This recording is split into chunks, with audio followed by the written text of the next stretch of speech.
नमस्कार.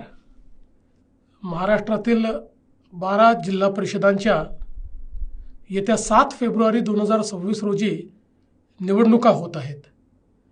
माझे सहकारी आणि राज्याचे उपमुख्यमंत्री अजितदादा पवार यांचे दुःखद निधन झाल्याने मी राज्यात एकही प्रचार सभा घेणार नाही असा निर्णय घेतला होता. त्यामुळे मी संपूर्णतः प्रचारापासून दूर राहिलो. निवडणुका येतात आणि जातात, पण आपल्या महायुतीच्या घटक पक्षातील एक मोठा नेता आपल्यापासून नियतीने हिरावून घेतला, याचे दुःख मोठे आहे. मी त्यांना भावपूर्ण श्रद्धांजली अर्पण करतो. तथापि राज्यभरातून भाजपच्या अनेक कार्यकर्त्यांचे फोन येत आहेत. आपण प्रचार करणार नसलात तरी किमान विजयाचे आव्हान तरी करावे अशी विनंती अनेकांनी केली आहे. मी या जिल्हा परिषदांमधील मतदारांना इतकेच आव्हान करीन, मोठ्या संख्येने मतदानाला बाहेर पडा. शेवटी लोकशाहीत मतदान करणे हे आपले कर्तव्य आहे, ती आपली जबाबदारी आहे. लोकशाही प्रक्रियेतील सहभागानेच ती अधिक प्रगल्भ होत असते.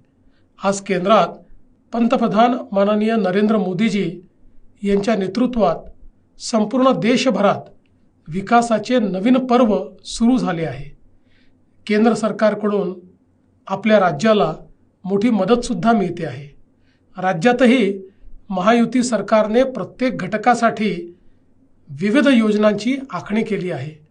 आमच्या बळीराजासाठी नमो किसान महासन्मान योजनेतून 12,000 रुपये वर्षाला देणे असो, मोफत वीज किंवा पुढच्या काळामध्ये सौर ऊर्जेतून दिवसा 12 तास वीज, अशा अनेक उपाययोजना आपण हाती घेतल्या आहेत.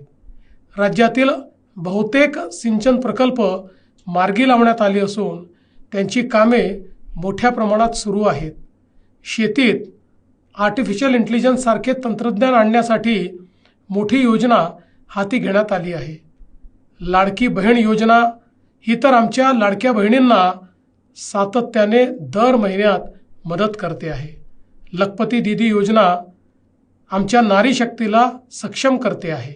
ग्रामीण रस्ते, शेतरस्ते याचे मोठे अभियान हाती घेण्यात आले आहे. महसूल विभागाच्या माध्यमातून शेतकऱ्यांच्या, गावकऱ्यांच्या हिताचे अनेक निर्णय घेण्यात आले आहेत. प्रक्रिया सुलभ करण्यात आल्या आहेत.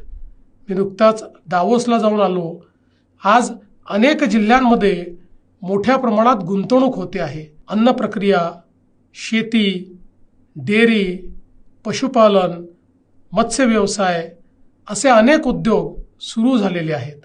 काही नव्याने येत आहेत. विविध समाज घटकांसाठी सुद्धा अनेक योजना राबविल्या जात आहेत. विकास प्रक्रिया गतिमान राखण्यासाठी लोकशाहीमध्ये जनतेची मजबूत साथ हवी असते. ती साथ आपण द्याल.